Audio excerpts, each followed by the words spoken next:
ចាជំរាបសួរអ្នកទាំងអស់គ្នានាងខ្ញុំឈ្មោះឆែនរក្សាជាជំនាញបេតិកភ្នំមកពីខេត្តកោះចេះហើយបច្ចុប្បន្នខ្ញុំជានិស្សិតឆ្នាំទី4ផ្នែកព័ត៌មានវិទ្យាហើយខ្ញុំមានចំណូលចិត្តខាងផ្នែកគំនូរផងដែរអញ្ចឹងគំនូររបស់ខ្ញុំគឺមានលក្ខណៈផ្នែកគំនូរខាងស្ដាំបង្ហាញពីការរស់នៅរបស់ធម្មជាតិដែលផ្សារភ្ជាប់ទៅនឹងធនធានធម្មជាតិមានជីវៈចម្រុះ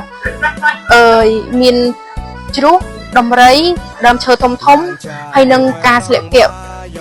ដូចជាការប្រើប្រាស់សម្ភារៈកប្បាហើយនឹងឃ្លោកជាដើមអញ្ចឹងនេះគឺជាផ្នែកមួយរបស់ជាដើមតិចដែលគាត់រស់នៅ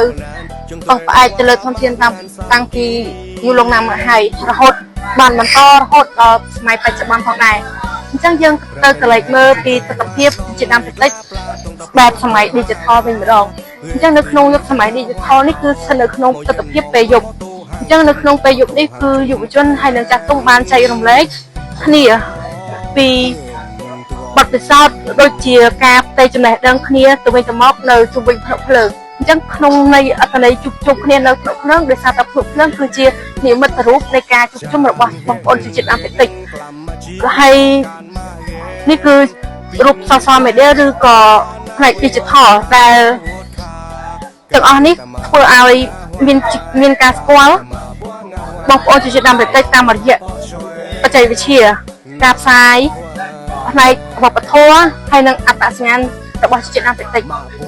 ជាសារចុងក្រោយខ្ញុំចង់ផ្ដាំទៅប្រាប់បងប្អូនថាយើងអាចដើរទាន់បច្ចេកវិទ្យាសម័យទំនើបបានប៉ុន្តែយើងត្រូវប្រើប្រាស់វាដើម្បីជួយអភិរក្សជនជាតិអាមេរិកដូចជាអត្តសញ្ញាណវប្បធម៌ដើម្បីឲ្យពិភពលោកកាន់តែស្គាល់ជនជាតិអាមេរិកច្បាស់កាន់តែច្បាស់បន្ថែមទៀត